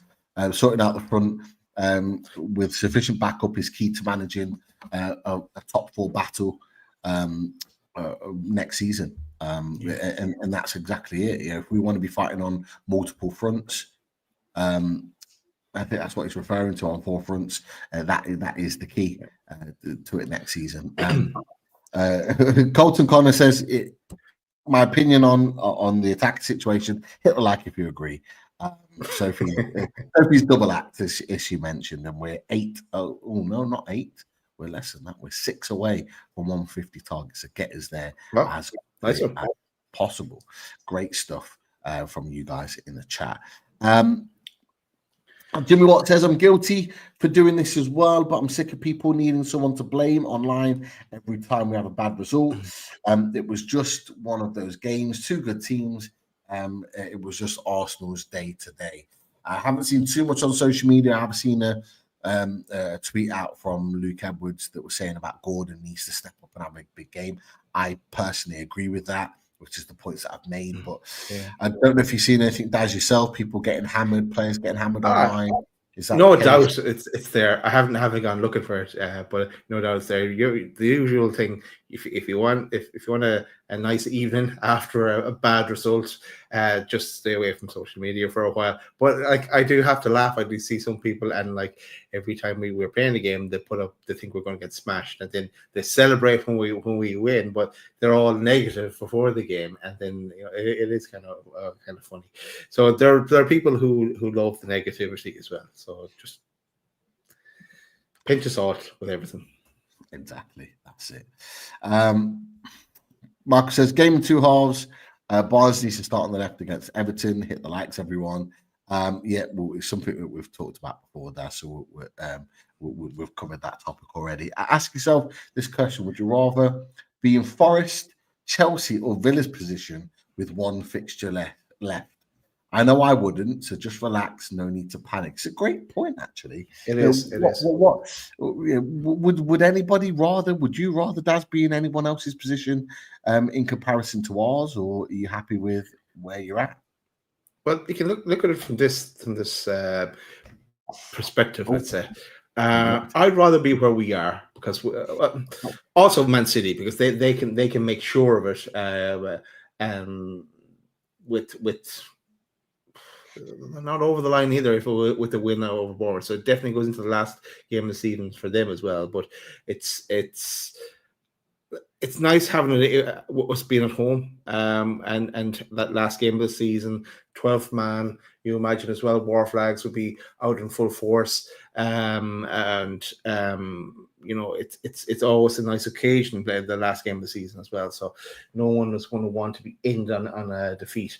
Everton have had their send off, let's say, today. So I think that's why our percentage is so high. I wouldn't. It's a real cagey affair going to be between Chelsea and Nottingham Forest. And Forest a point behind Chelsea, because even if Forest were to win, there's no guarantee that they got through either. You know, they could beat Chelsea and still miss out, because Man City could win all their games, we could win our game, and Villa could win their game, and they'll miss out as well then, along with Chelsea. So it's tough. And I wouldn't swap Villa going to Man United last game season, where they have a poor record there, even though you don't know what kind of Man United you're going to get on that given day. So I think I'd stick with where we are for me. What about you, Pete? Would you swap? Not at all. You look at those fixtures that everyone else has got. Like there's obviously question marks. There's obviously a what if with every fixture that anybody plays. But if you asked Forest, if you asked Man City, if you asked Villa, if you asked Chelsea, what their dream fixture would be out of those on that list, they were all choosing ours. Everton has got nothing to play for, and you're at home.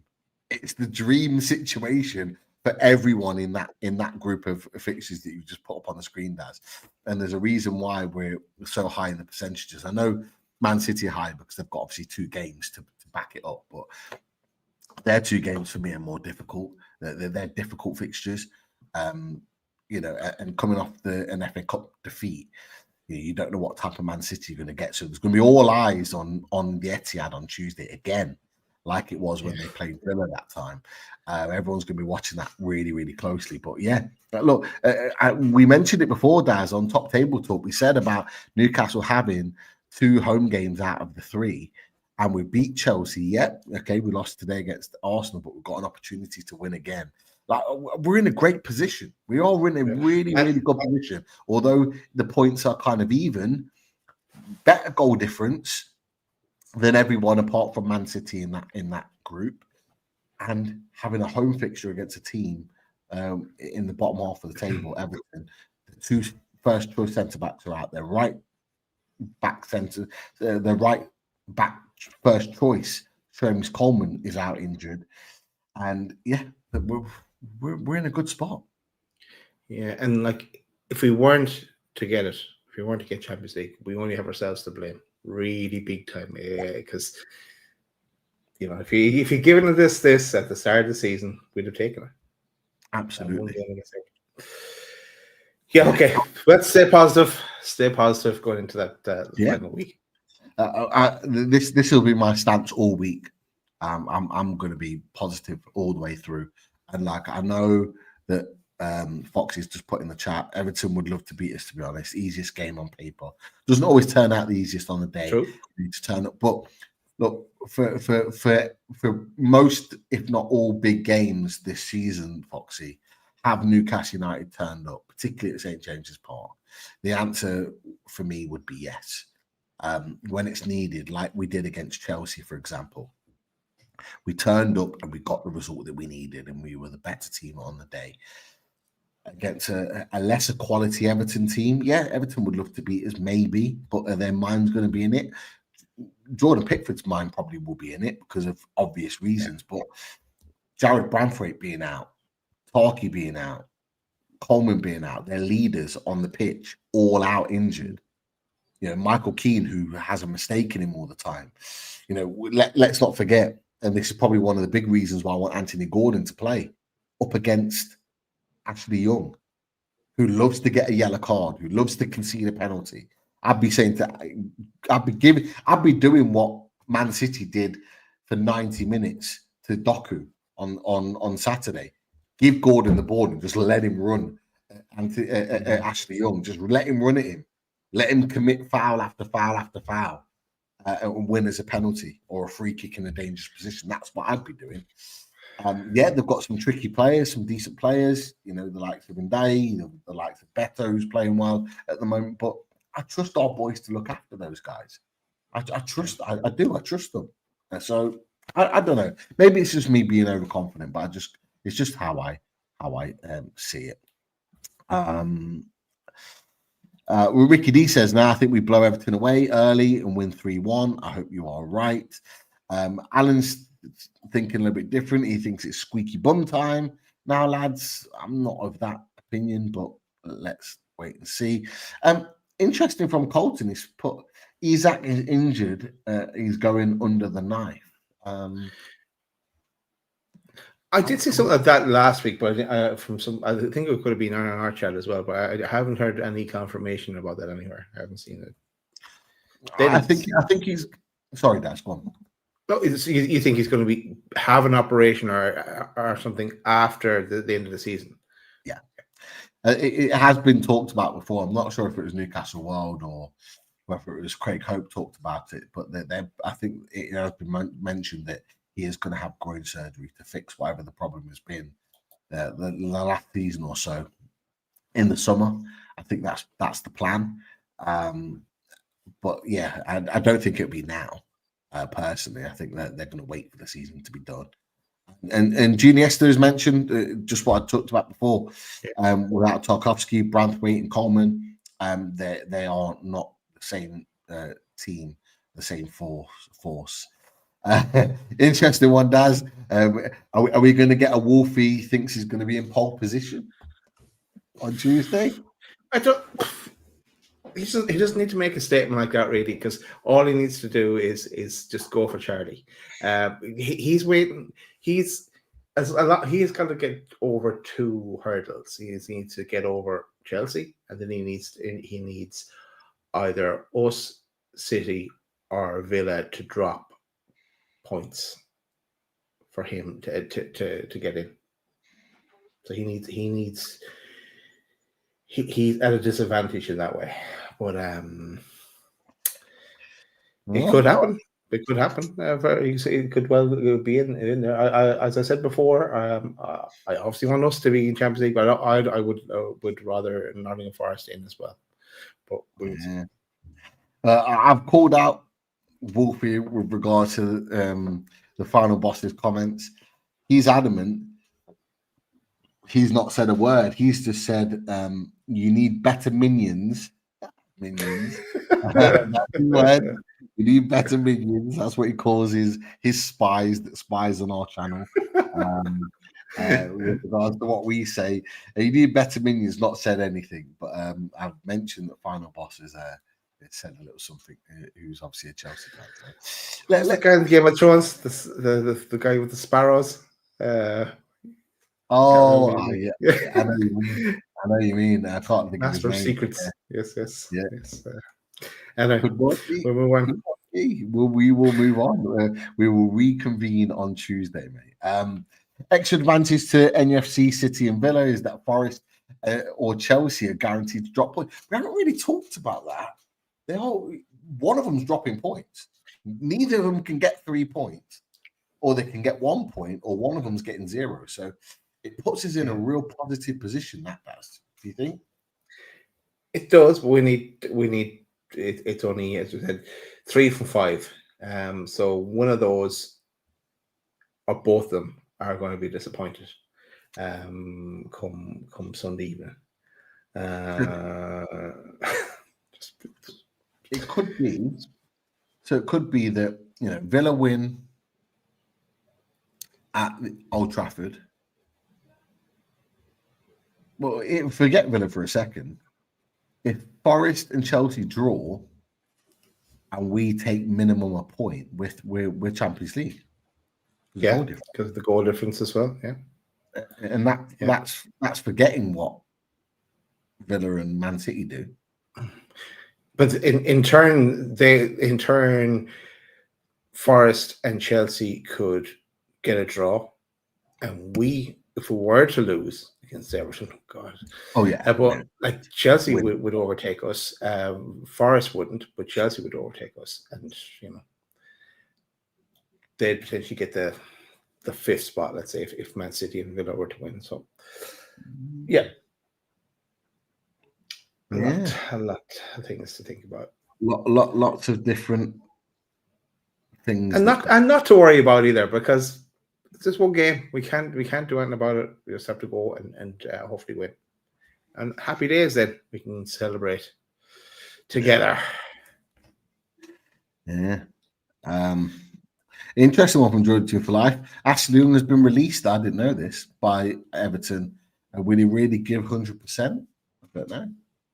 What is he not like really old now? He's Is he like going to 39, retire? I think. Yeah, I think he's like 39, 40, something like that. He's been around a long time, but yeah, he's not a right back, clearly. I mean, he was signed as like a left winger for Man United. He's 39. He's in July. He's 40. Will he play? Surely they have someone else that could play. No, he's their backup to Seamus Coleman. They're the two right backs. Mm-hmm. So Seamus Coleman, he came off after like 18 minutes. He was injured. I think he got quite a bad injury. James Coleman's on the way out as well. He's been around the block a few times too. Yeah, he's I think he's been given a new contract. I think he's got another year. He's 36. Sorry. Yeah, I think he's been given another year at Everton, but Ashley Young hasn't. This is live. Wolfie's come back to me. He says that the final boss is being salty. He said that Chelsea and City may miss out. That's what he said, not Newcastle, but he could be talking. I'm sure it's all recorded somewhere. But yeah, I'm sure it's recorded somewhere that we can get hold of. Get the timestamp. That's all we need. Samsonite Dove, member for 4 months. I'll be watching my first ever game at SPP on Sunday. Class. Great stuff. Glad you got tickets. Enjoy it. Enjoy every second of it. Soak it all up. Right. Another one from Lee Jones. Even lads, question: which two teams miss out next week? Who are you going for? We haven't actually answered this question at this stage, Daz. At this stage, because it could change throughout the week. At this stage, who are you going for? Teams that miss out. Okay. I'll do it. Who I think go through? We go through, right? Mm-hmm. I think. Also think there's a mess up for Man City. Something could change for Man City, and they could be in danger. But I use my head. I think they'll go through as well. And I still think that something could happen in that Villa Man United game. So I think the winner of Chelsea and Forest could sneak on in there. That's what I'm going to say.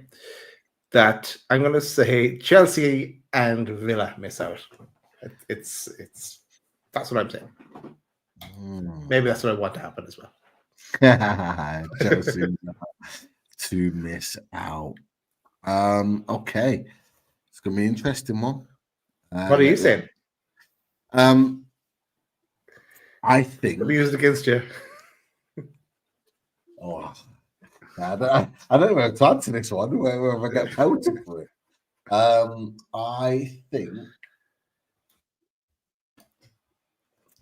I think Forest and Chelsea could miss out because they play each other. I've just got a feeling at this moment, I could feel differently during the week, but at this moment, I just feel like those two, because they're playing each other, neither team is going to want to lose. So I think that they're going to draw. And I think Villa win. I think Newcastle win.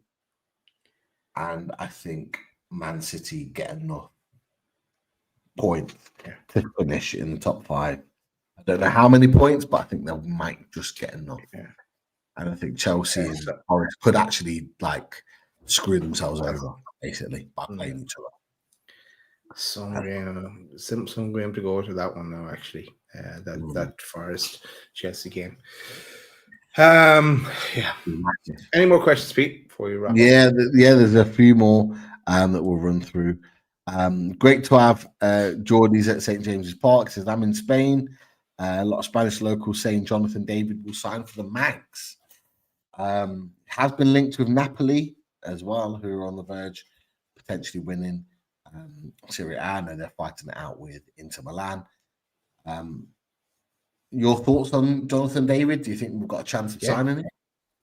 We could. I saw something, and I didn't really read too much into it, but I thought that his wages were realistic. If his wages are realistic, then we have a chance. But his agent is going to drive things up. I know well, because he's going to be in demand. And this everyone is looking for a striker as well.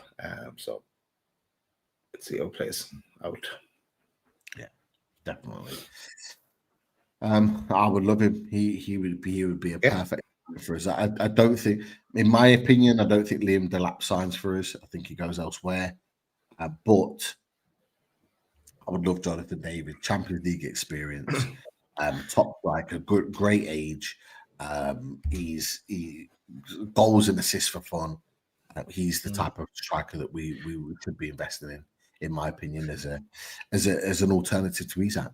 Absolutely. Yeah. And at least as we can cross players off, like obviously Dean Huijsen now is off our list because he's gone to Real Madrid.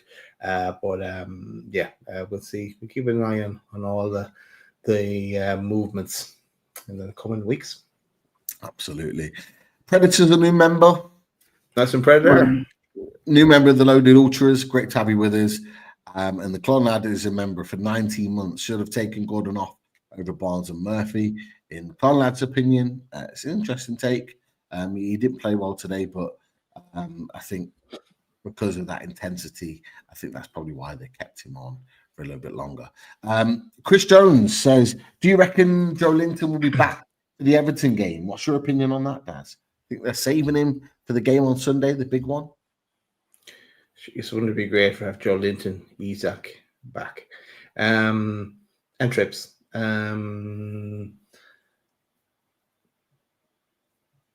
Yes, I'm going to say yes, and then that'll solidify our 4-3-3 even a bit that bit more as well. So yes, I'm going to say Joe Linton will make an appearance. Absolutely, and that would be awesome if we could get him in. Keith, hope you're well, Keith. Keith Dewhurst says LB said he does not think they will get top 5. He always says that. He always plays down. He always plays down these things. You know, he just it's and Wolf is trying to adopt that style as well. Play things down, and then secretly behind it all, obviously he's rooting and believes that they can still do things. But I think they'll still scrape through. I'd love it'd be funny though if Man City were not in the Champions League. But I think they'll get through. Okay. Some breaking news has been coming through. Juventus are winning 1-0, which is great to see. Brilliant stuff on it. Kelly watch. Kenny Simpson still on the Kelly watch. And Friday Night One says some extra money in the add-ons, which would actually be the case if we finish. Good point. Positions. Absolutely. Interesting one here. Didn't know anything about Antonio Mango until you had him on a while back. His videos of young gems are class. Any chance of getting him back on? You read on? Why not? Why not? Antonio Mango. Yes, I don't know. I think you will see some of Antonio. Well, join us. He's always welcome to join us on the summer. And yes, we do like when he brings some names that we've never heard of, and they're turn out to be the gems that everyone's after in a couple of months or years time. So always interesting. Good lad too. Is Antonio? He's great lad. Spoke to him the other week. And we have earmarked for early June, so keep an eye out for that. He will be joining us back on Loaded Mag NUFC for the Fully Loaded Transfer Show, looking at the gems to look out for this summer. So yeah, great stuff from John. He will be coming back on, and he always enjoys it with his boys, and he's looking forward to coming back on to talk more players. So keep an eye out for that one in the build-up for the summer. Alan says, are we getting Europa League now? Are we getting Europa League? Alan, wash your mouth out with soap, man. What is going on? All will be revealed next week. Tune in. Absolutely. To the game. And Those Aren't Pillows says, people do realise we We already have money for Lord Kelly. Guaranteed it's not about Juventus making Europe. Well, there are add-ons based on them getting to Europe. It does Is that Chris Hall, though, in the picture? Is that Chris Hall? It looks a bit like him. Oh, Steve Chris Martin. Hall, Chris Hall, Steve Martin. Same thing. Chris loves that. Or not. You watch him give his pelters off the back of that now. Yeah. Gene Esther says, can't wait for squad games. Squad games is coming, end of season. Keep an eye on that. We got loads of shows coming. Yeah, people say they have no content for the summer. We've too much content. Get time to do them and get a bit of a holiday as well in between for a week. You never know. Stagger it. Yeah, we're going to be constantly bringing out content all the time. That is for sure. Last real question before I got some just general comments to put out, Daz, from Alan Thompson. Do you want Sunderland in the Premier League? The question that every Newcastle fan's really being asked at this moment in time. Finals against Sheffield United, do you want Sunderland in the Premier League? Do you want the derbies back, or do you want them to stay down there forevermore? Let's let them suffer for another while. I think Sheffield United will get through. But at the same time, it is kind of cool for the derbies. But it means way more to the people that live in Newcastle than anyone else. For me, this is just my opinion. But no, I'm happy to see them stay in the championship for another season. I'm the same. Come on, the Blades. Greasy chip butties and all that. Come on, Sheffield United. It makes sense. Get that W at Wembley, and let's get back to the Premier League. Hopefully, so we can get 6 points. But ultimately, so it stops Sunderland getting back to the top. That's what I want. I don't care if we don't have another derby again. We won the last one. Okay, don't want it in the Premier League at all. That is for sure. And just some comments from Sophie. Thanks all in the chat for getting up to 150. We then moved up to 152 out of 200 people live. Great stuff from Sophie saying it's all of you guys, for lads and lasses, for putting the likes out as well. Shout out to all the people with 150 likes. Then we got 159 likes. We're moving through fantastically well. So thank you all for your support all the way through, guys. We appreciate you all.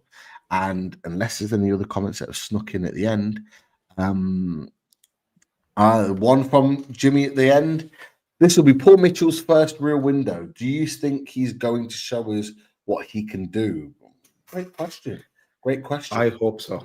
I really hope so, Jimmy. And I hope, it's everything's aligned up between Eddie Howe and Paul Mitchell. It's and everyone there, because they've had plenty of time now to talk about this and come up with a plan for if we're in the Champions League, a plan for if we're not in the Champions League, and just go get it done. We'll be allowed to flex. So let's go do it. Just very interesting to see if it's any of the names that we've been talking about, or has been mentioned, or if it's players completely different and off the radar.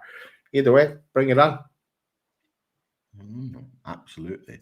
Alan Thomas has just clarified his point. Have we qualified for the Europa League? I think with Chelsea, Forest, one of them cannot go above us.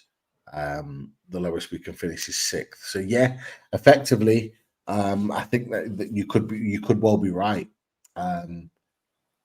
We have qualified. Well, no, we've qualified for. We must have qualified for the Europa League, because just drop the league back up again. Doesn't Crystal Palace take one of the positions as well, though? So they have. Let me just comment off. They've taken the Europa League, but there would have been 2 spots. So 7th would be Europa Conference. Yeah, but in this situation, if so, I think it's all on Forest for us. I think potentially. Yeah, Um, it's no. I think we are in Europa, because the Forest could pass us out, but both Forest and Chelsea can't pass us out. Yeah. So I think the lowest we could possibly finish is sixth. Then that'd be Yeah. right. I think you're right. Yeah, because one of them drops points, or they both drop points. That effectively means, but because we've got better Mhm. goal difference in Forest, if they draw, for example, Chelsea would go above us to 67, but Forest would be Yeah, below it on 66 on the same points. So yeah, as it stands, the lowest we can finish is sixth. So yeah, yeah, you're right. I think so. I think that's the Okay. way it looks. We learned something new there. Interest. Actually, that's quite interesting. So we're does that mean that we kind of sidestep that game on Sunday and we just we focus on the Villas and Man Cities, because we know that there's one space that's effectively like taken. I'm talking below the top five, Oh, because yeah, as you just said there, either Forest or Chelsea, one of them wins or the other or the draw. the draw. So at least, so regardless of whatever outcome it is, we stay ahead of one of them. So that's Yeah, basically seventh place. That's one place out the way. So what our focus is now on the basis of that is what Man City and Villa do if we want to finish in the top five. Because if Villa don't win, or we match their result, if Man yeah. City don't get enough points in the last two games, that almost guarantees us before we've even kicked a ball. Is that right? And nah, don't think anything guarantees. Just, the result on the game on Tuesday is going to be a big factor, because like Man City could, let's say they win, they're on 68 points, so they are in the driving seat, but they're not over the line either. Well, the Forest can't catch them. The only one that can't catch them would be Forest. Yeah. So that's okay. So let me reword that then. If we match what Villa do, if we match what Villa and Chelsea do, then we're good. Yeah. If we Yeah. match what Villa and Chelsea do, then we're Yeah, okay. yeah, because they would all say the same. Yeah. That we'd stay ahead of Chelsea and Villa. But the thing I was saying is that with Chelsea and Forest, one of them is going to drop points, or both drop points. So at least Yeah. one of them is going to finish below us. So it just Yeah. means that it's then looking at City, Villa, and Chelsea at what they actually do. Do Chelsea win and Forest lose and stay below us, or is it a draw? Which means if we match Chelsea's result, that means that Forest and Chelsea are out the race, and we get Champions League. That's what we're looking for here. We're looking for, if they draw, we're in. Surely. You know what it means, Pete? It means we have to beat Everton on Sunday. Fuck everything Yeah. else. Just beat Everton. Forget So everything else. it's going to be something that's going to rack our brains all week. But yeah, looking at that, if they draw, and we match their result, if we just get a point and they draw, then it guarantees us. Because they're We can't finish lower than sixth, but that'd be the worst possible scenario now. We finish sixth. Absolutely. But hey, let's wait and see. It is what it is. That is it. We'll bring the show to a close. Thanks everyone for sticking with us in this defeat. But all is not lost. All goes into that last day, as we said. We will see you for Top Table Talk on Tuesday. Don't make sure you don't miss that one. It should be interesting. Have a good night. See you in the next one.